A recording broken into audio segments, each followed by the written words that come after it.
ہمارے Islamic YouTube channel کو subscribe کریں۔ منظور حسین اسلامک نالج۔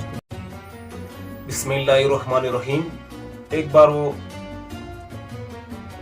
بار آقا کریم علیہ الصلوۃ والسلام کا دریائے رحمت جوش میں تھا اور اپنی پیاری شریکہ حیا سے فرمایا، اے عائشہ، آج جو چاہو مجھ سے پوچھ لو، آج جو چاہو مجھ سے پوچھ لو۔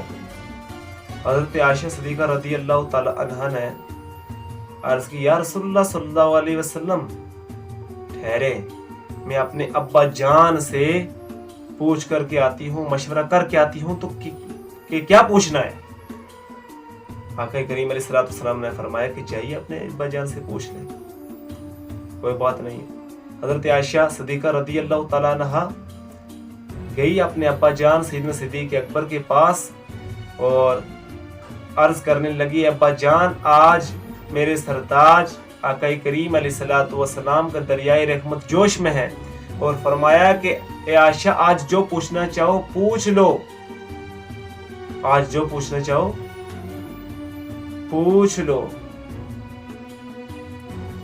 آقا کریم علیہ الصلوۃ والسلام نے فرمایا کہ پوچھنا ہے، جو اب تمہاری مرضی ہے عائشہ، پوچھ لو۔ سیدنا صدیق اکبر رضی اللہ تعالی عنہ نے فرمایا، اے میری بیٹی عائشہ، کہ آپ جا کر یہ پوچھیں کہ معراج کی رات آپ کے اور آپ کے رب کے درمیان جو راز کی باتیں ہوئی تھی، راز کی، ان میں سے ایک بات جو ہے مجھے بتا دیں، جو راز کی بات۔ حضرت عائشہ صدیقہ رضی اللہ تعالیٰ عنہا جب واپس لوٹیں، آقا کریم علیہ الصلوۃ والسلام کی خدمت میں حاضر ہوئیں، عرض کرنے لگی، یا رسول اللہ صلی اللہ علیہ وسلم، میں اپنے ابا جان سے مشورہ کر کے آ گئی ہوں۔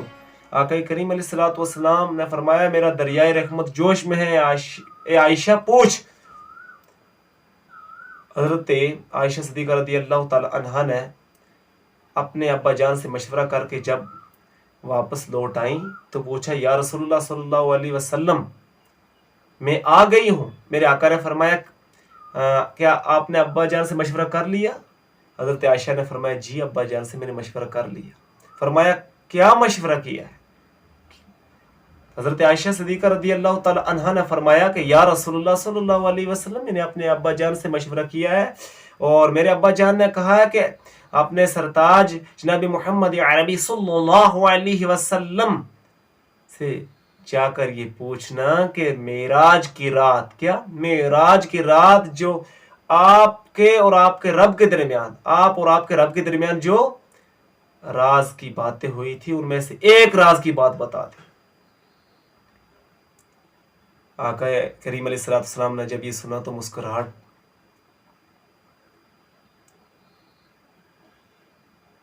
آقا کریم علیہ الصلوۃ والسلام نے سنا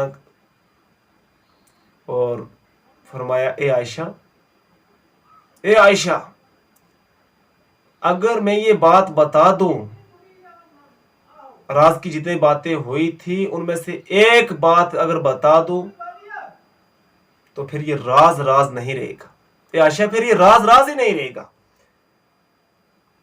چلو، میں نے پہلے کہہ دیا تھا کہ اے عائشہ، جو کچھ آج پوچھنا چاہو تو پوچھ لو، تو اس لیے بتانا ہی پڑا۔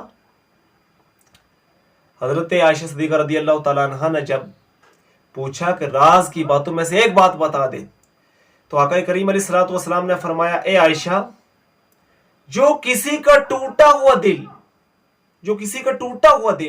جوڑ دے، ایک کر دے، اللہ تبارک و تعالی اسے بغیر حساب و کتاب جنت عطا فرما دے گا۔ بغیر حساب و کتاب کے اللہ تعالیٰ اسے جنت عطا فرمائے گا۔ حضرت عائشہ صدیقہ رضی اللہ تعالیٰ عنہا نے جب یہ سنا تو خوش ہوئی اور فوری طور پر اپنے ابا جان کے پاس پہنچی۔ اب ابا جان سیدنا صدیق اکبر رضی اللہ تعالیٰ عنہ نے جب اپنی بیٹی کو دیکھا، بیٹی بڑی خوش تھی، فرمایا، اے بیٹی، کیا پوچھ لیا؟ بیٹی عائشہ نے فرمایا، ابا جان، میں نے اپنے سرتاج آقا کریم علیہ الصلوۃ والسلام سے میں نے پوچھ لیا ہے۔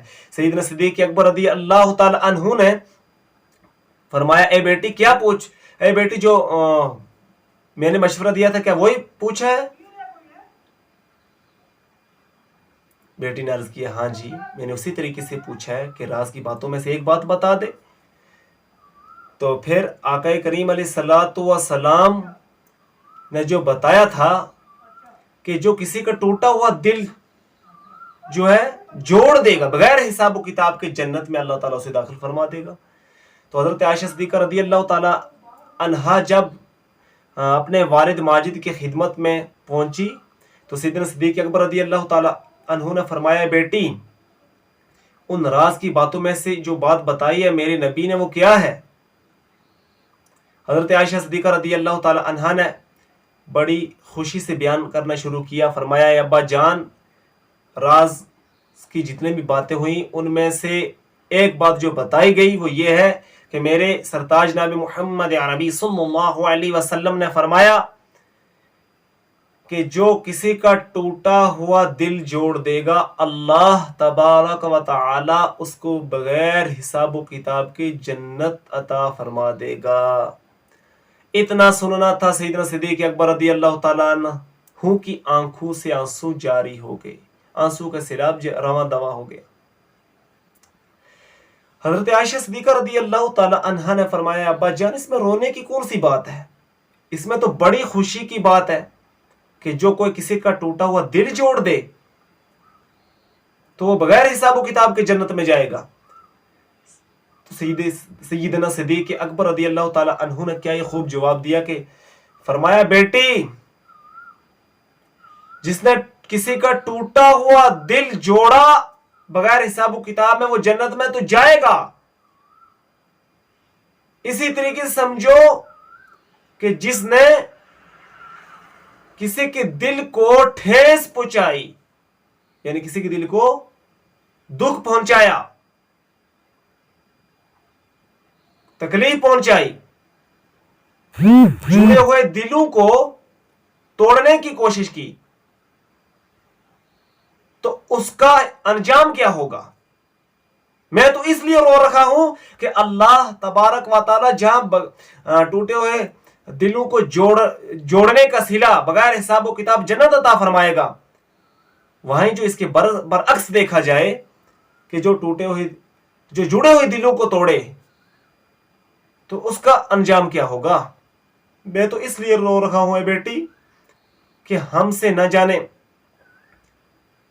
کتنے دلوں کو تکلیف پہنچی ہوگی، ہم نے کتنے لوگوں کا دل توڑا ہوگا، ہم نے کتنے لوگوں کو ستایا ہوگا۔ تو ناظرین میں پیغام یہ دینا چاہتا ہوں اس سے ہمیں یہ سبق ملتا ہے کہ ہم لوگوں کو جوڑنے کی کوشش کریں، توڑنے کی کوشش نہ کریں، نہ جوڑنے کی کوشش کریں۔ کوئی کسی نے کہا نا کہ چابی سے کھلنے والا تالا بار بار کام میں آ سکتا ہے، چابی سے کھلنے والا تالا بار بار کام میں آ سکتا ہے، اور ہتھوڑی سے کھلنے والا تالا ایک ہی بار جس کام کا تھا اب وہ کام میں نہیں آ سکتا۔ اسی طریقے سے کہنا یہ چاہوں گا کہ محبت کی چابی سے رشتوں کو جوڑو، غصے کی چابی سے رشتوں کو مت توڑنا۔ محبت کی چابی سے جو ہے اپنے دوستو احباب کو جوڑے رکھنا، غصے کی چابی سے انہیں توڑنے کی مت کوشش کریں، محبت کی چابی سے لوگوں کو قریب کرنے کی کوشش کریں اور غصے کی چابی سے لوگوں کو دور نہ کریں، لوگوں کے دل کو ٹھیس نہ پہنچائیں، کسی کے دل کو جو ہے تکلیف نہ دیں۔ وہی کسی نے کہا نا، مجھے شعر کی یاد آ گیا، کیا ہی خوب شعر ہے، او کپڑا پھٹے لگے ترو پا،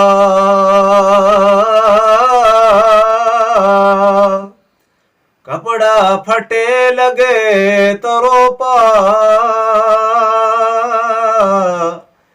او دل پھٹے نہیں لگدا ترو پا۔ وائے ہائے، ارے ہر چیز جڑ جاتی ہے، بن جاتی ہے مگر جب دل کسی کو دکھ جائے, کسی کے دل کو تکلیف پہنچائیں گے نا, یاد رکھیں پھر معافی مانگ کر بھی وہ معافی جو پہلے تھی وہ کہاں رہے گی. زبان سے معاف کرنے میں وقت نہیں لگتا, دل سے معاف کرنے میں عمریں بیت جایا کرتی. دل سے معاف کرنے میں دیر لگتی ہے, اس لیے کسی کا دل نہ دکھائیں. اور خاص کر ان لوگوں سے میں یہ کہنا چاہوں گا جو کسی کی عزت کا خیال نہیں رکھتے, یک دم بے دھڑک جو آیا منہ سے کہہ دیا, یہ پتہ نہیں کہ یہ بھی انسان ہے وہ بھی انسان ہے. بھائی انسان بیٹھے ہیں, کسی کی عزت کا خیال رکھنا ہے. وہ انگریزی کے ایک محاورہ ہے, give respect and take respect, عزت دو اور عزت لو. جب ہم کسی کی عزت کریں گے, عزت کا خیال رکھیں گے تو ہماری بھی عزت کی جائے گی, ہماری بھی عزت کا خیال رکھا جائے گا.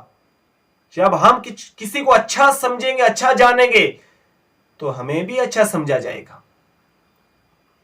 او بھائی, اخلاق کی دولت سب سے بڑی دولت ہے جسے لوگوں کو قریب کیا جا سکتا ہے, لوگوں کو جوڑا جا سکتا ہے. ہمیں چاہیے کہ قوت برداشت جو ہے نا وہ اپنے اندر رکھیں. جس کے اندر قوت برداشت ہے وہ کبھی ہار نہیں سکتا. اور ہمیشہ جو ہے کوشش یہ کریں کہ ہماری وجہ سے کسی کو دکھ درد نہ ہو, کسی کو تکلیف نہ ہو, ہماری وجہ سے کوئی پریشان نہ ہو. ارے مسلمان وہ ہے جس کے ہاتھ پیر زبان سے دوسرا مسلمان محفوظ رہے. مومن وہ ہے, مسلمان وہ ہے جس کے ہاتھ پیر زبان سے کسی دوسرے کو تکلیف نہ پہنچے, ٹھیس نہ پہنچے. آج دیکھیں ہم کسی کی غیبت کرتے ہیں, برا بھلا کہتے ہیں. او بھائی, اس کو برا بھلا کہنے سے کچھ نہیں ہوگا, اسے کچھ فرق پڑنے والا نہیں ہے. ہم اپنا نقصان کر رہے ہیں. غیبت کرنا ایسا ہے جیسا کہ ایک اپنے مردے بھائی کا گوشت کھانا ہے, اس کے برابر ہے. اس لیے غیبت کرنے سے گریز کریں, غیبت کرنے سے گریز کریں, اجتناب کریں. خدا را اللہ کے خوف سے ڈریں, اور اللہ والے جو ہے نا ان کے راستوں پر چلنے کی کوشش کریں. اور وہی اللہ تک پہنچنے کا راستہ ہے, وہی سیدھا راستہ ہے. رب تبارک و تعالی نے فرمایا, یا ایھا الذین آمنوا اتقوا اللہ وکونوا مع الصادقین. اے ایمان والو تم اللہ سے ڈرو اور سچوں کے ساتھ ہو جاؤ. وہ سچے جنہوں نے میرا راستہ, میرے نبی کا راستہ اختیار کیا اور مجھ تک پہنچ گئے, جو دن رات میری عبادت میں مصروف رہتے, جنہوں نے پوری زندگی جو ہے میرے ذکر میں گزاری, میرا ذکر کرتے رہے, کسی کا حق نہیں کھایا, کسی پر ظلم و زیادتی نہیں کی, خود پہ جو ہے تکلیف برداشت کر لی, خود مصیبت جھیل لی, مگر دوسرے کو دکھ نہ پہنچایا, دوسرے کو تکلیف نہ دی, دوسرے کو دکھ نہیں پہنچایا, یعنی دوسرے کو تکلیف نہیں دی, کسی کا حق ہڑپ نہیں کیا, آپ نے آپ کو مصیبت میں ڈال دیا, مگر دوسروں کی عزت کا خیال رکھا. تو ناظرین, آخر میں یہ عرض کروں گا کہ آپ ہمارے چینل کو سبسکرائب کریں, بیل آئیکن پر کلک کریں, لائک شیئر کریں, تاکہ ہماری نئی آنے والی ویڈیو جو ہے وہ آپ تک بآسانی پہنچ سکے.